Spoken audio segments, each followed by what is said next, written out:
Hello class, this is Reality Bites for Module 3, and I am bringing to you some important information about your graphics and visuals assignment as well as your resource list for this week. And then we'll take a look at how that applies to reality, life outside the classroom, life after school. So, let's start with the graphics and visuals. This is pretty easy and straightforward, at least on the visual side.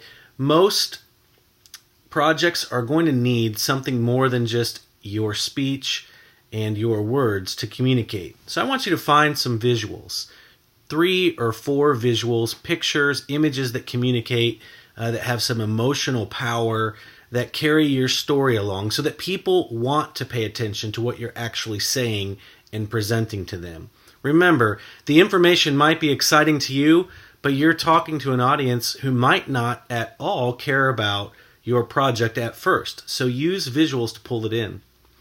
And then I would say in that, when it comes to graphs, come look at the tools that PowerPoint and Keynote has in terms of graph creation, but also look at some of the links I'm providing for free services that create infographics. This is a much more creative and compelling way to communicate data. So how many people are using the internet or something like that? Well, it's more fun than that. It's more fun than the straight chart. So 1 to 2 graphs and 3 to 4 pictures. Overall, you should have 5 visuals altogether.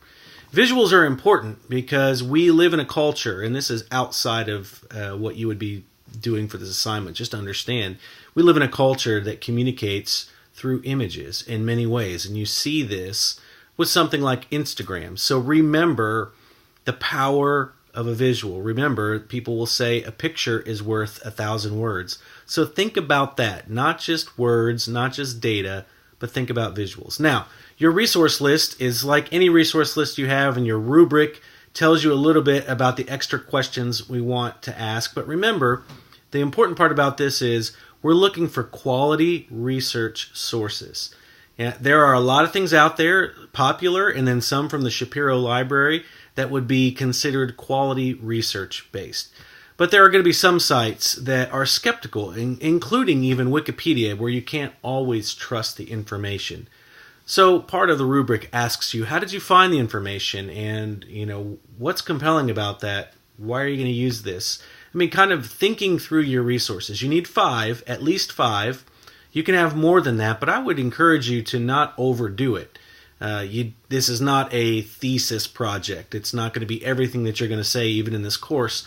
So follow the rubric well. I'd go 5 to 8 quality research pieces, and then you should be all right. Now, about that, a lot of people don't take the time to build a well-presented argument on fact. You might be aware of the internet, of course, and how that many times on the internet, people are not using anything that is researchable data. Mostly it's opinion.